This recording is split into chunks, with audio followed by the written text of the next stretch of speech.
today's video, we're off in search of Christmas Part 2. After failing so miserably last week, we ask, is Christmas in London? Well, there's markets galore, lights for days, then throw in a couple of surprise celebrity encounters and a West End show. Will this be a fairy tale or a fairy fail? Let's find out. Hello, welcome to Postcard and a Pint. I'm Rachel. I'm Wills. Now let's go find Christmas in London. All good trips to London start in Flint. Let's hope this second search for Christmas is successful. Quick stopping crew for a sausage bap? Champion. Then into Euston station we go. Ooh, Christmassy. It's a promising start. Some festive food stalls outside, a quick trip on the tube. Then we're up near Hyde Park to throw our bags in at the hotel. Let's go find Christmas.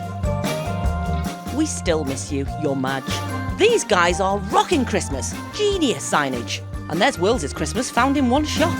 But we're looking for a little more class and finesse. Yes, like that. That ruined it. To the West End. Down a lot of steps.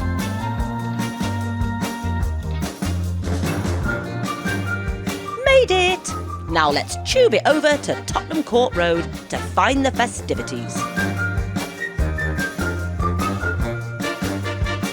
We're super excited, and it's straight out by the Dominion Theatre that's only showing Elf, Santa's favourite musical. There's a Christmas tree opposite. I think we may have peaked too early and found Christmas in the first few minutes of being here. This was an interesting addition since we were last here. They call it the Outernet, a free immersive experience. I call it a giant advertising board. Come from away there, it's lunchtime. That looks nice. It has twinkling lights, a Christmas tree, and no people. We're in. Nacho stop, as we always do, in Postcard and a Pint. We've come to a place called Salsa, which is on Charing Cross Road. We must have walked past it a million times, never noticed it. Come in, we've got the whole place to ourselves. It's really Christmassy, and the nachos, good. Cheers! Salsa on Charing Cross Road. We highly recommend it. Right, let's continue pottering around. Do you see what I'm doing here? We headed down to Leicester Square, admiring festive windows, Chinatown, and generally soaking up the London atmosphere.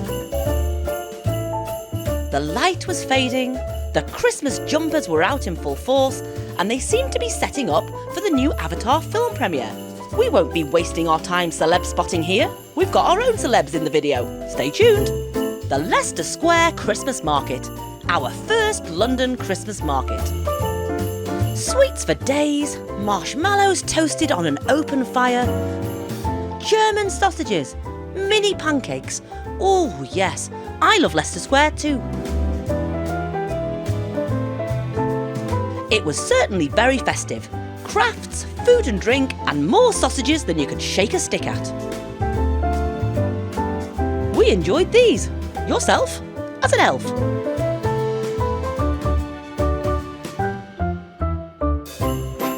It was time to move on in search of more things festive.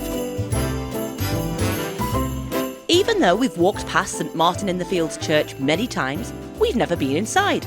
But today it was open and an opera rehearsal was underway.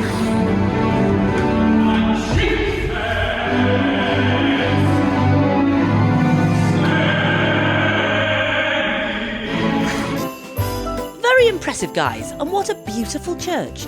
It was incredibly welcoming and has some amazing works of art on display, including this one, In the Beginning, reminding us all of just whose birthday we're celebrating. Over the road we go to Trafalgar Square and London Christmas Market number 2. It had exactly the same stalls as Leicester Square, but felt more spread out and less cramped.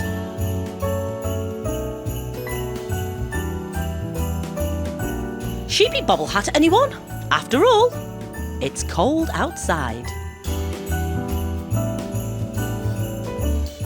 The light was fading fast, and this part of London certainly felt very festive. People were enjoying a hot mulled wine, admiring the Christmas tree. There was even a children's choir singing carols. Very festive.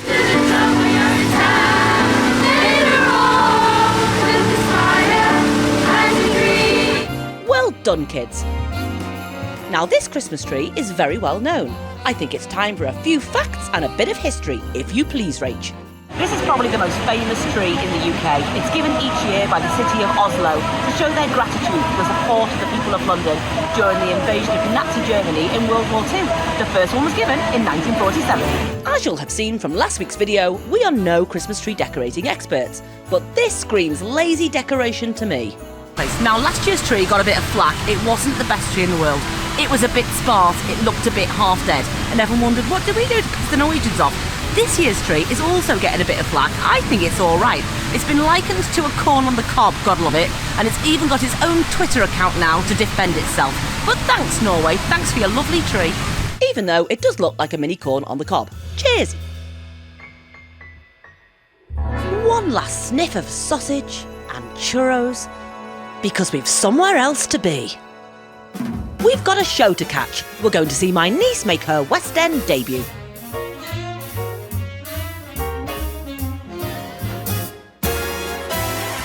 St Martin's Lane was looking very festive. It had some lovely lights and some very seasonal and edible window displays. Eat all that and you'll be calling the doctor. There's no stopping me today. Time to make a purchase. No, not pans. Postcards. And this postcard will be winging its way across the pond soon. London has some truly incredible old pubs that sell mulled wine. It's the best day of the year. It certainly is. Come fly with me now, Rudy. We'll fly with you right across to Covent Garden, past some more amazing pubs. This area is always lit fantastically at this time of year. There are beautiful little courtyards to stroll through or eat in. It was all so very festive. This restaurant always goes to town on its decorations.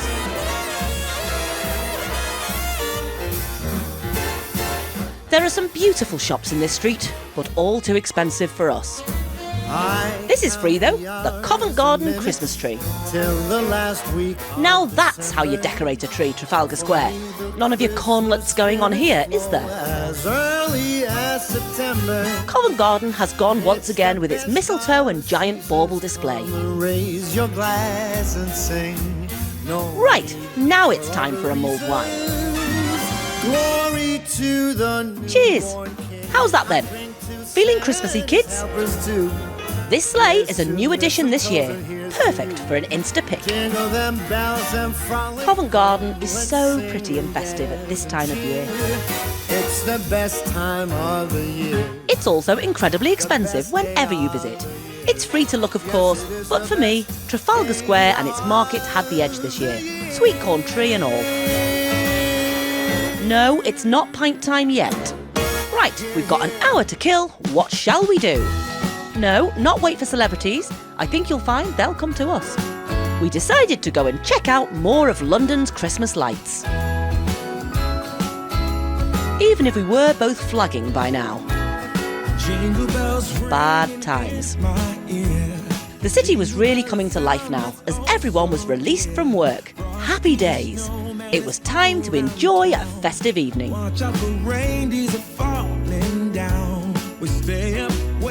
Time for a 2-minute and 22 seconds stop at one of London's most iconic landmarks, Piccadilly Circus. Dancing around the Christmas tree, hugging and kissing just you and me.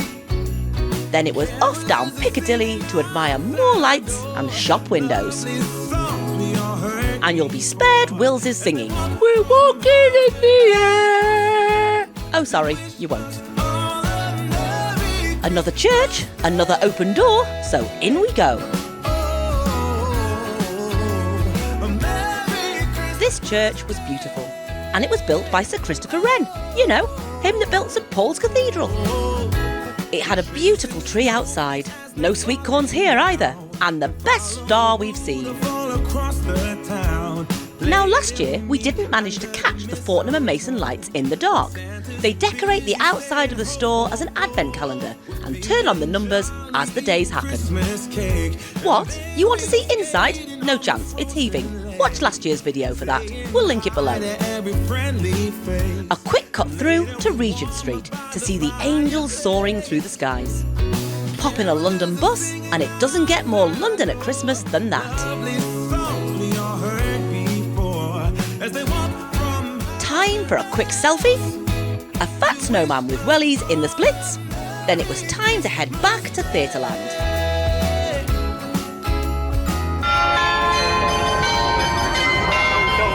Past the Swiss Glockenspiel, which is apparently now wireless and controlled from Derby, 160 miles away. Who knew? A stroll through some pretty back streets before we dropped down onto the Strand, where we were meeting my sister.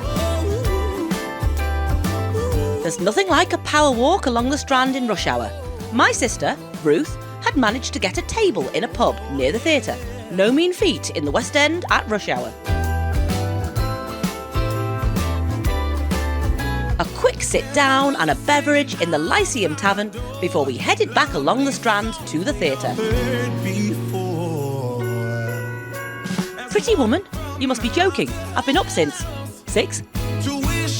Right, I'll stop with the show puns as we've arrived at the Adelphi, and for one night only, Fairytale of New York is playing, and it's sold out.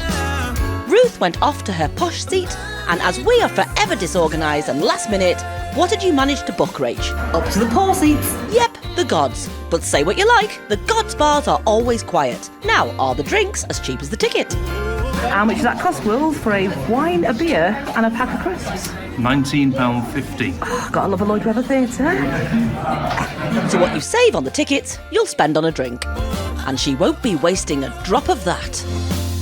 It's showtime!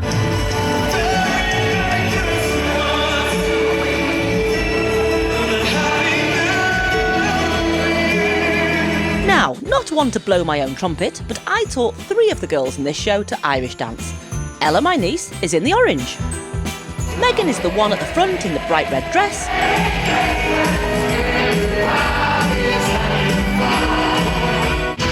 And Maddie is 3rd from the right.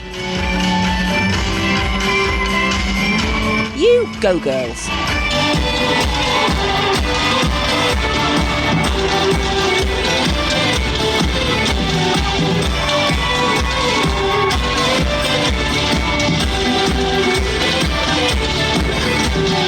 Bravo, ladies. Top performances, and I'm super proud of you.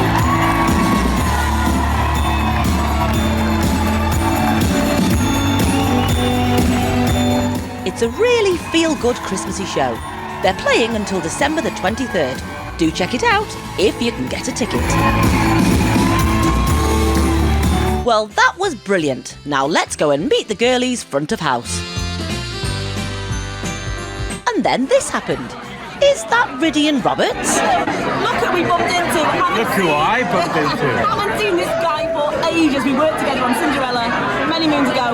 Top guy. Amazing voice. Not anymore. You don't want to hear me now, but fond memories of real. 7 years ago. Is it? We got on famously. We did. We with got a on great so cast. well. Yeah. And yeah, it was one of my favourite pantos. It was one of my favourite pantos. Yeah.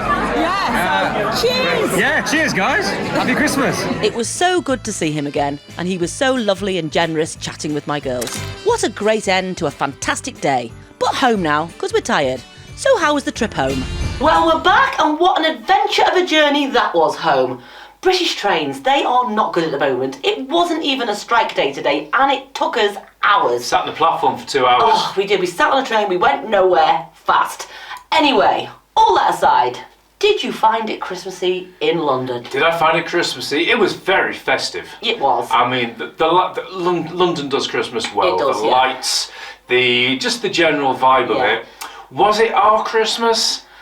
My favourite part, I have to say, was Yep. Trafalgar Square. Yeah. Now, we didn't go there last year. I thought Covent Garden, hands down, Covent Garden was just too busy for me. You don't like people, do you? No, Trafalgar Square, I think it was maybe because the light was changing as we were there. It was really beautiful, and I know we took And the kids singing? Yeah, the kids singing. We took the mick out of the tree a little bit, but it did have a nice It did, actually. film. It did have a nice feel to it.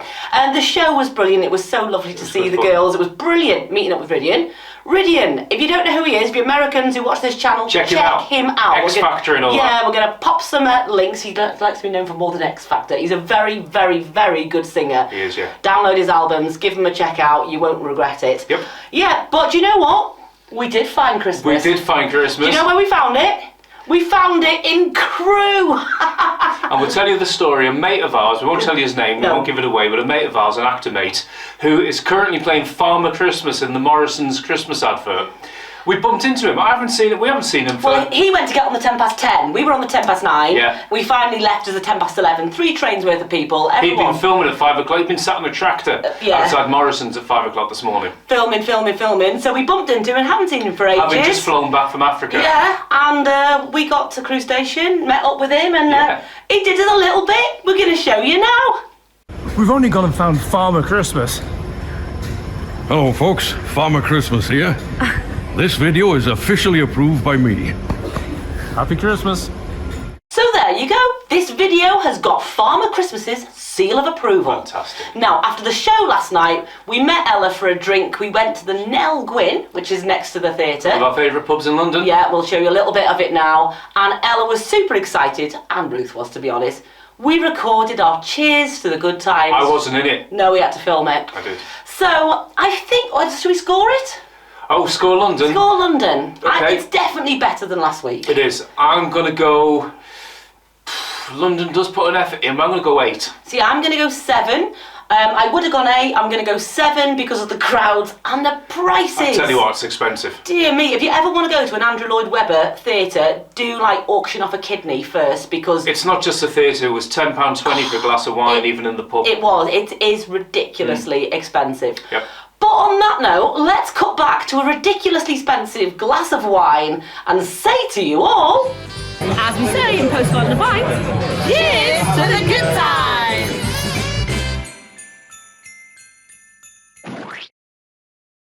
What did the 3 wise men say after they'd offered up the gold and frankincense? I don't know. Wait, there's more!